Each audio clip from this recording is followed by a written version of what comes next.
Assalamualaikum warahmatullahi wabarakatuh. Selamat datang di kelas online untuk mata pelajaran Geografi Mandua Model Medan untuk kelas 11 IPS 3, 4, dan 5. Nah, jadi ini berkaitan untuk tugas yang pertama, yaitu membuat peta sebaran rawan bencana di wilayah kalian masing-masing sesuai dengan wilayah pada saat keragaman budaya Indonesia bab sebelumnya. Nah, jadi ini sebenarnya kalian gambar di karton untuk kerja kelompok, tapi berhubung kita belajarnya di rumah, maka ini menjadi tugas individu. Dari 6 bencana yang sudah Bunda tuliskan, ke-6-6-nya itu akan kalian ubah menjadi peta sebaran rawan bencana. Seperti apa petanya? Di buku kalian halaman 39 ada peta persebaran hewan di Indonesia.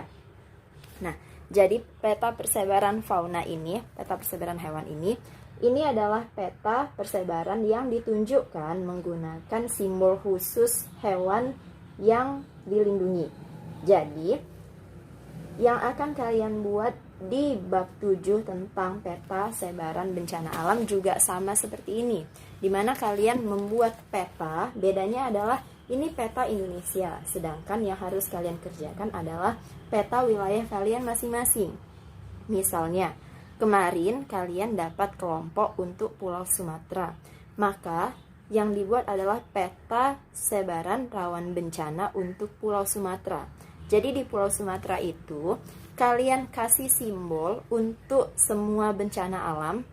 Jadi misalnya, simbol angin, untuk angin puting beliung. Jadi, simbol angin itu kalian letakkan di daerah-daerah yang rawan bencana di wilayah Sumatera aja.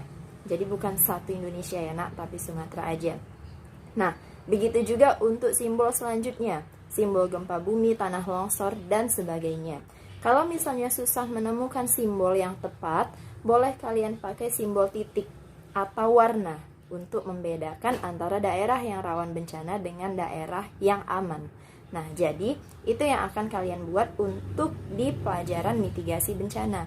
Kenapa harus membuat peta sebaran rawan bencana?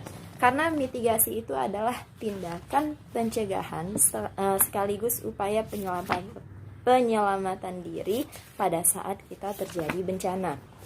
Nah, apa saja yang harus disiapkan ketika kita mau melakukan mitigasi bencana? Di sini di buku kalian sudah dijelaskan bahwa yang pertama itu adalah kita harus menerbitkan peta wilayah rawan bencana dulu. Nah, itulah tugas pertama kalian yang Bunda buat. Kalian harus tahu dulu bencana-bencana itu terjadi di mana saja di wilayah seluruh Indonesia.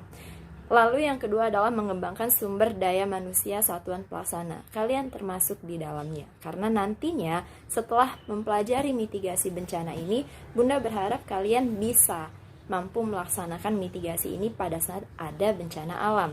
Lalu mengadakan pelatihan penanggulangan bencana kepada warga di wilayah rawan bencana. Nah, ini tugasnya Basarnas. Jadi nanti kalau misalnya kalian mau kerja di Basarnas dan lain-lain itu bisa dibaca di bukunya halaman 197.